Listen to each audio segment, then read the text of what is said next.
Samvit audiobook Sanatan Dharma. Chapter The Basic Concept. Virant Vakya Pushpebhyo Jnanamritamadhuttamam Ujjahara Livadyo Namastasmai Sadgurave Namaha. Salutations unto the Supreme Teacher Sadguru, who, like a bee gathering delicious honey from flowers, extracted for our sake from the Vedanta scriptures the knowledge that leads to deathlessness. The basic concept. Trayi Sankhyam Yoga Pashupati Matam Vaishnavamiti Prabhinne Prasthane Paramidamada Pathyamiti cha Ruchinam Vaichitrya Drajukutilanana Pathajusham Nranameko Gamyas Tavamasi Payasa Marnava Iva Shiva Mahimana Stotram. In the above praise to God, the poet Pushpadanta says, various are the paths laid out in the Vedas, the Sankhya of sage Kapila, Patanjali's Yoga, and the Shaivite and Vaishnavite scriptures. Some are straight, and some go up winding, and people take to these different paths according to their various tastes, saying, this is the best, the easiest. But like the waters of different rivers streaming down to the same ocean, they all lead to you, the final attainment of all beings. Here, we have a beautiful depiction of God as life's goal and Dharma as means to it.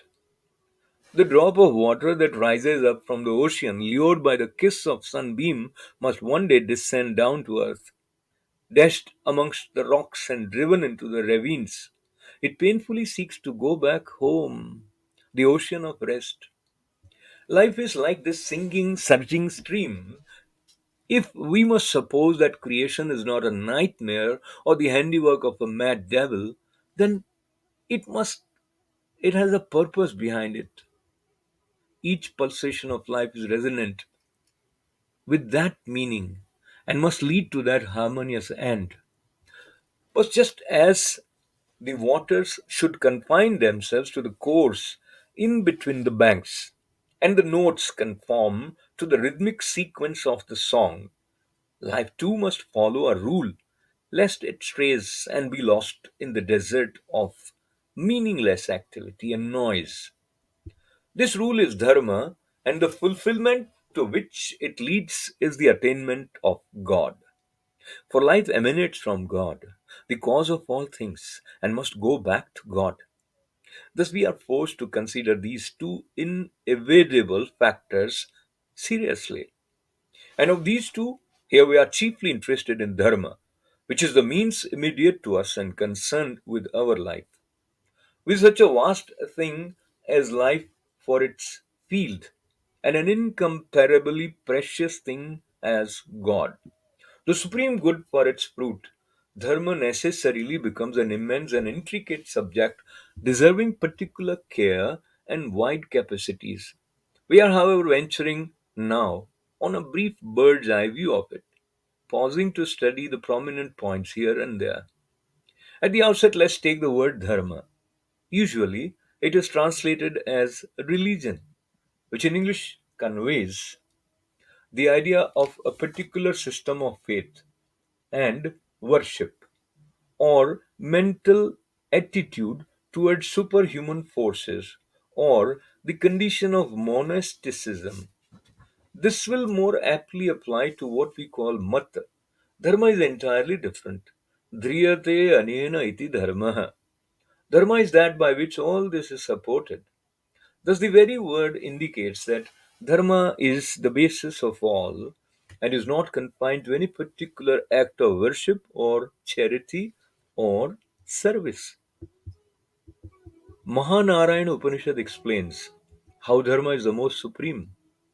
Dharmena sarvamidam parigrahitam dharmannati dushkaram tasmad dharme ramante. All this is encompassed and held by dharma. There is nothing too difficult to attain by dharma. Hence, the wise follow and revel in dharma. This all pervading aspect of dharma has to be rightly grasped. Each object has its own dharma as its determining adjunct, avachedakaha, which means that by which a thing is what it is, and losing which it will cease to be what it is. Take, for instance, fire. Heat is its determining adjunct, because without heat, fire will not be fire. Similarly, to flow towards lower level is dharma of water. Thus, all things exist as they are because of dharma. This being the truth, one laughs to hear the word secular in our government policies. Can even a nation aspire to be indifferent to dharma or do away with it? In that case, fire in our country should not give heat and water should not flow downward.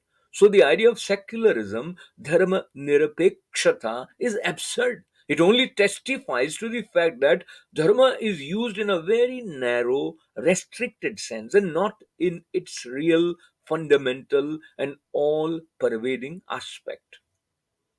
But then, it may be asked that all these fundamental rules of the world are posited by science, and hence science alone should be called dharma. True. Science also explains to us certain laws of dharma, but it is a small section of dharma confining itself to laws cognized through the five senses of sight, smell, sound, touch, and taste. Whereas dharma pertains also to things beyond the sense perception, to love, pleasure, pain, and the innumerable experiences of truth. If we hold to mere sense perception and deny the truths beyond, we dissect dharma, divide life itself, and deprive it of its full fruits.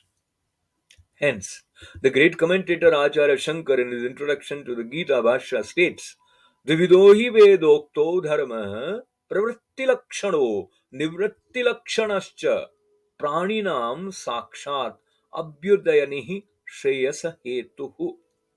Dharma of the Vedas is of two kinds, characterized by extroversion and introversion, and is the direct means to both worldly prosperity and supreme liberation of all people. Through extroversion, pravritti, and active observance of dharma in social life, one attains worldly prosperity. And through introversion, nivritti, and renunciation, the spiritual wealth of moksha.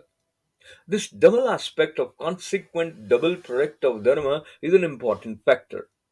It is somewhat difficult for modern minds to understand that dharma can show the path to one who is rich and ambitious, skilled and successful, as well as to another, or the same person at a different stage of life, desiring to give up all worldly possessions and devote himself to spiritual practices for the attainment of peace through self realization. Again, there are not many who hold that the worldly fruits alone are important and moksha is unnecessary. We shall see later how this hedonistic view of life is impossible and against dharma, the nature of man. None can restrain the soul of humanity whose thirst for knowledge of the divine must be quenched at some spiritual spring. Science cannot do it. It only asks how, but not the why of things. Dharma posits all the internal laws, violation of which answers the why of every experience.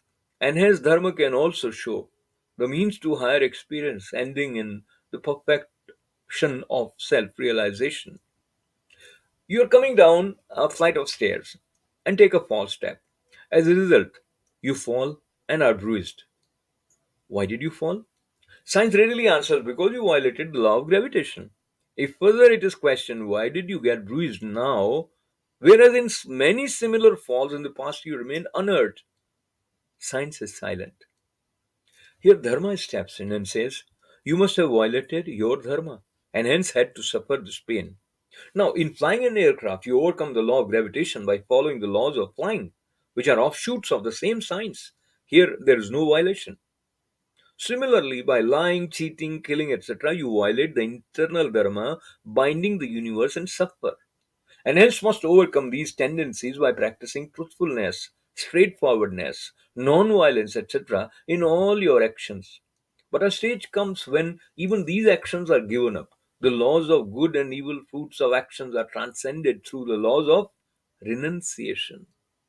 This process naturally must culminate in the finding of true and eternal happiness, complete destruction of all sorrows, which we call moksha. This is the significance of pravritti dharma merging into nivritti dharma, and the later leading beyond all dharmas, beyond truth and untruth, to utter peace, to your own self.